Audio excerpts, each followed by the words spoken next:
ॐ भूर्भुवः स्वः तत्सवितुर्वरेण्यं भर्गो देवस्य धीमहि धियो यो नः प्रचोदयात्।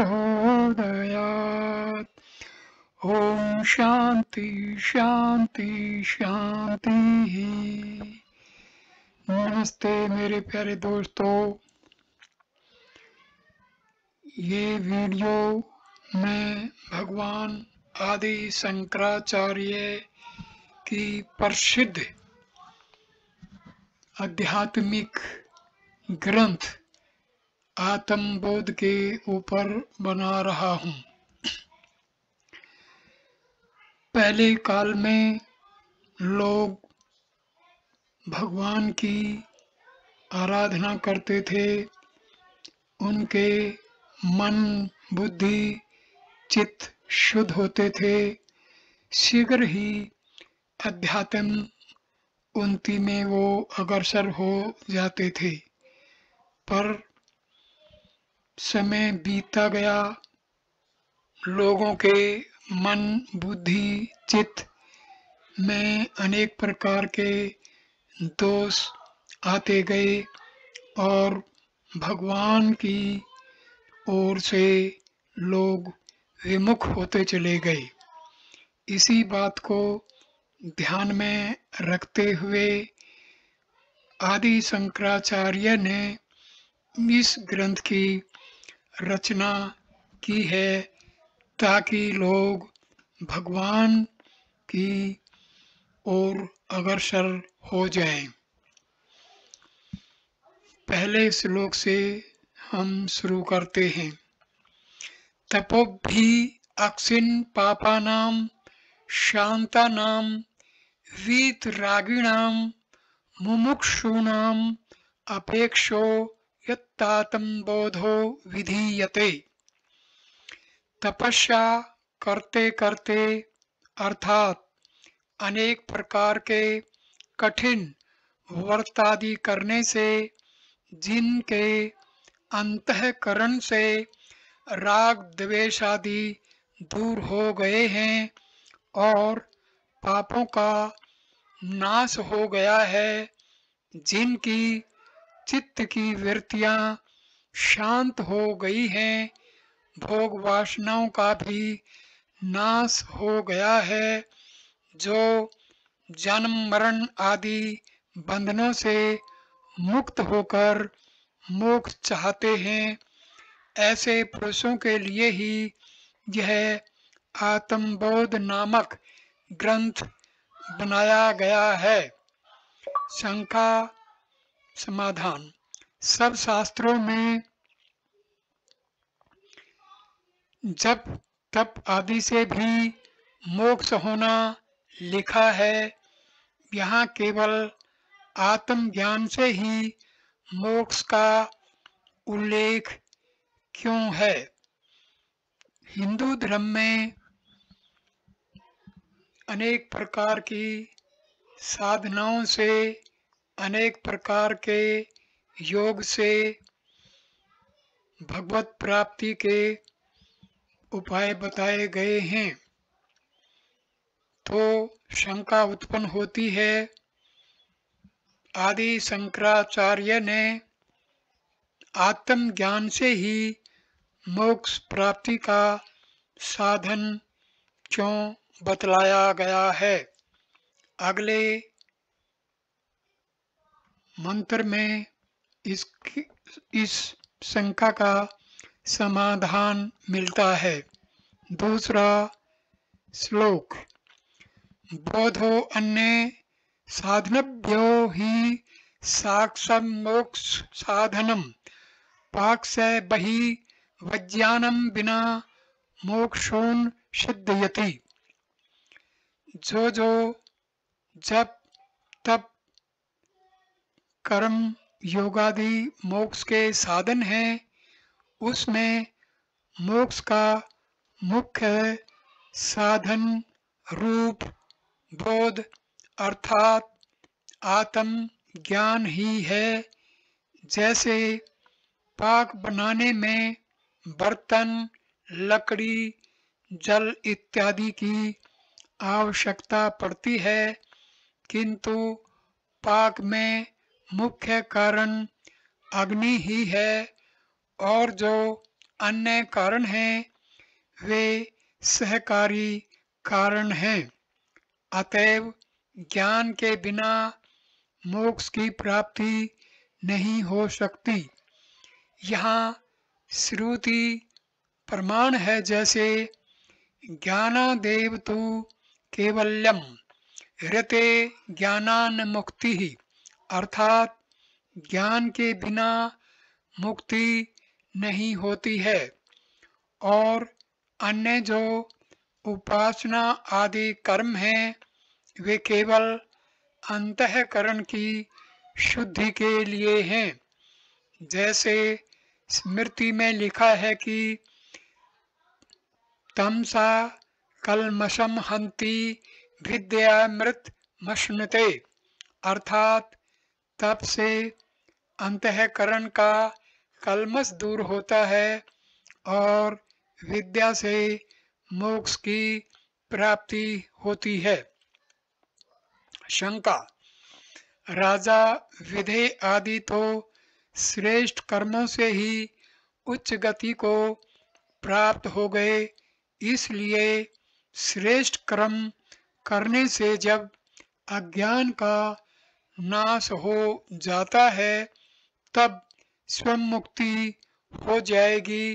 फिर ज्ञान से अज्ञान का नाश मानना निरर्थक है।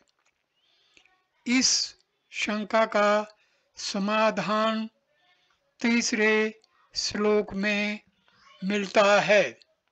तीसरा श्लोक: अविरोधितया करम न विद्याम विनिर्वयेत् विद्या विद्याम निहितेव तेजस्ति संघवतः। कर्म और अविद्या परस्पर एक दूसरे के विरोधी नहीं हैं, इसलिए कर्म अविद्या को दूर करने में किसी तरह समर्थ नहीं है, किंतु अविद्या और अविद्या आपस में एक दूसरे विद्या और अविद्या आपस में एक दूसरे के विरोधी हैं। सूत्राम जब प्रकाश का उदय होता है तब अंधकार का नाश हो जाता है, उसी तरह विद्या अविद्या को दूर करने में समर्थ है। विद्या जैसे शुद्ध मुक्ति स्वरूप हूँ, यह शुद्ध ज्ञान मैं सुखी हूँ, मैं दुखी हूँ इत्यादि अविद्या को नष्ट कर देता है। चौथा श्लोक: प्रीछिन् इव्याज्ञानात्वेनाशेन केवलः स्वयं प्रकाशते हय्यात्मा मेघापायम शुभानिम। अखंड सूर्य मंडल मेघमाला अर्थात बादलों के समूह से आच्छादित हो जाता है, तब उसकी ज्योति जिस तरह जगह जगह बादलों के छिद्रों में से प्रकाशित होती है और जब धीरे धीरे हट जाता है तब सूर्य मंडल का पूर्ण प्रकाश हो जाता है, इसी तरह जीव इस अविद्या रूप देह में घिरा रहता है तब तक अखंड आत्म तत्व का ज्ञान नहीं होता और जब अविद्या दूर हो जाती है तब स्वयं ही प्रकाशवान ब्रह्म रूप प्रतीत होने लगता है।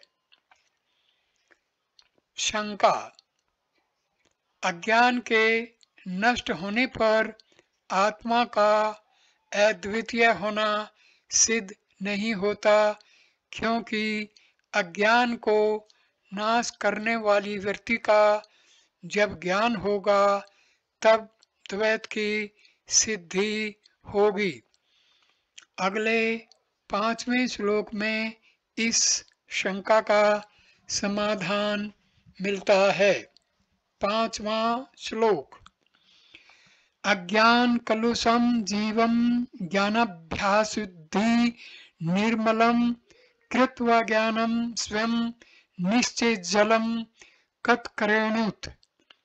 जैसे निर्मली बूटी गंदले जल को शुद्ध करके आप भी नष्ट हो जाती है, वैसे ही मैं करता नहीं हूँ, मैं भोगता नहीं हूँ, मैं सच्चिदानंद ब्रह्म हूँ।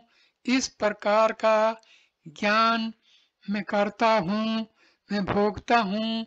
इस अज्ञान से मलिन जो जीवात्मा है उसको निर्मल करके आप भी नष्ट हो जाता है।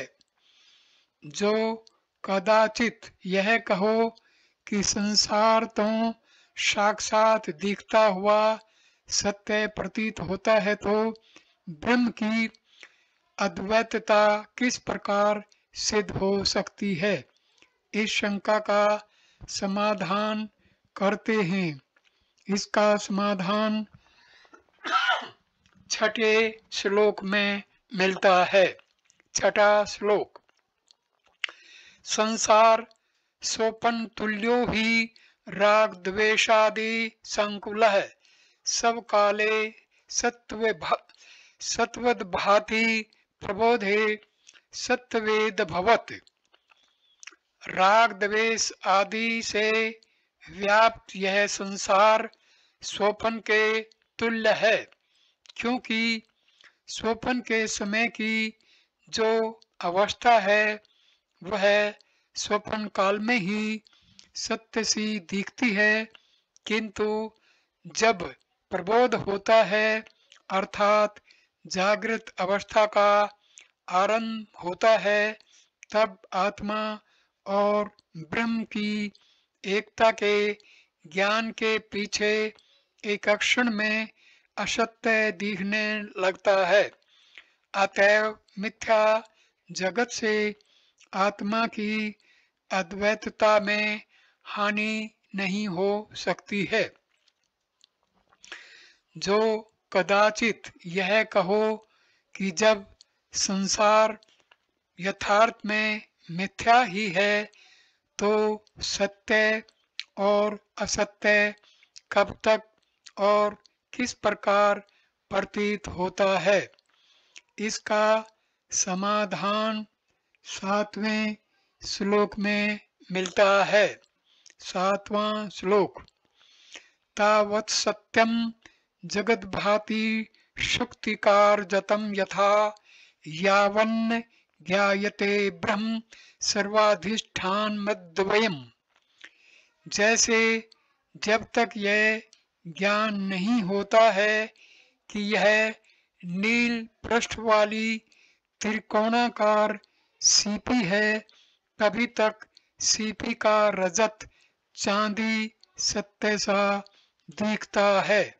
उसी प्रकार जब तक सबके अधिष्ठान अद्वैत ब्रह्म का ज्ञान नहीं होता है, तभी तक यह संसार सत्य दिखता है और उसके पीछे तो मिथ्या ही प्रतीत होने लगती है।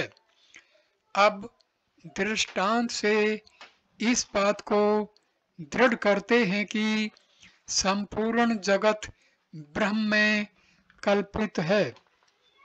8वां श्लोक।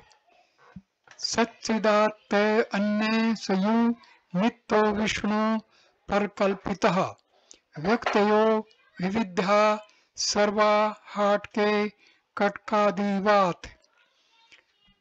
सच्चिदानंद आत्मा अनसयुत अर्थात जैसे मणियों में सूत्र पुहा रहता है और मणि सूत्र में अनुगत है, इस प्रकार सब में नित्य और व्यापक है और जगत की अनेक प्रकार की व्यक्तियां अर्थात देव, मनुष्य, कीट आदि उसमें ऐसे कल्पित हैं जैसे सुवर्ण में कटक कुंडलादि, परंतु यथार्थ में सुवर्ण ही सत्य है। इसलिए नाम रूपात्मक मिथ्या है और आत्मा शुद्ध स्वरूप है। जो कहो कि प्रपंच तो मिथ्या है और जीव भेद सत्य है, इसलिए प्रपंच का अधिष्ठान रूप जो परमात्मा है उसे सत्य और अद्वितीय कैसे कहें, इस शंका का समाधान सुनो। 9वां श्लोक। यथा आकाशो हृषिकेशी नानापोधिगतो विभु तद्वे पदादि भिन्न पदोभाति तन्नाशे शक्ति केवलः। जैसे आकाश तो व्यापक रूप है किंतु घटकादि उपाधियों में प्राप्त होने से उसी उपाधि के भेद से घटकादि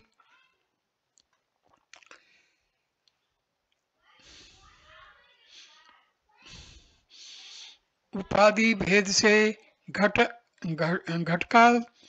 घटकास इत्यादि प्रतीत होता है और घटादि पदार्थों के नष्ट होने पर केवल आकाश मात्र शेष रह जाता है। उसी प्रकार ऋषिकेश अर्थात संपूर्ण इंद्रियों का परमात्मा अनेक प्रकार की देह आदि उपाधियों में प्राप्त होने से भिन्न भिन्न प्रतीत होता है, किंतु उपाधियों के नष्ट होने पर केवल एक अद्वितीय असंग ब्रह्म ही रह जाता है। जो यह कहो कि आत्मा तो मैं ब्राह्मण हूँ, मैं सन्यासी हूँ इत्यादि जाति वर्ण आश्रम आदि अनेक प्रकार के धर्मों से युक्त प्रतीत होता है, फिर आत्मा को असंग कैसे ठहराते हो, इस शंका का समाधान सुनो। इस शंका का समाधान हमें 10वें श्लोक में मिलता है। 10वां श्लोक। नानापाधिवशादेव जाति नाम आश्रमादय आत्मन अन्य आरोपितस्योय रसवर्णादि भेदवत। ऊपर कही हुई अनेक प्रकार की उपाधियों के वश से जाति नाम आश्रम आदिक आत्मा में रख लिए गए हैं, यथार्थ में नहीं हैं। जैसे जल में कड़वा मीठा कसैला रस घोल देने से उस जल का स्वाद वैसा ही लगने लगता है और नील पीत आदि रंग घोल देने से नीला पीला दिखने लगता है। सो यह बात केवल दूसरी वस्तु के मिला देने से होती है, परंतु जल में कोई विकार नहीं है। इसका गुण तो यथार्थ में श्वेत और मिष्ट है। उसी प्रकार अनेक उपाधिगत होने से आत्मा में भी अनेक जाति नाम और आश्रय आदि आरोपित कर लिए गए हैं। वास्तव में जैसे जल निर्मल और शुद्ध है, वैसे ही आत्मा भी शुद्ध और निर्मल है। इस वीडियो को मैं यहीं पर विराम देता हूँ। इस ग्रंथ का दूसरा वीडियो 11वें श्लोक से शुरू करेंगे। नमस्ते।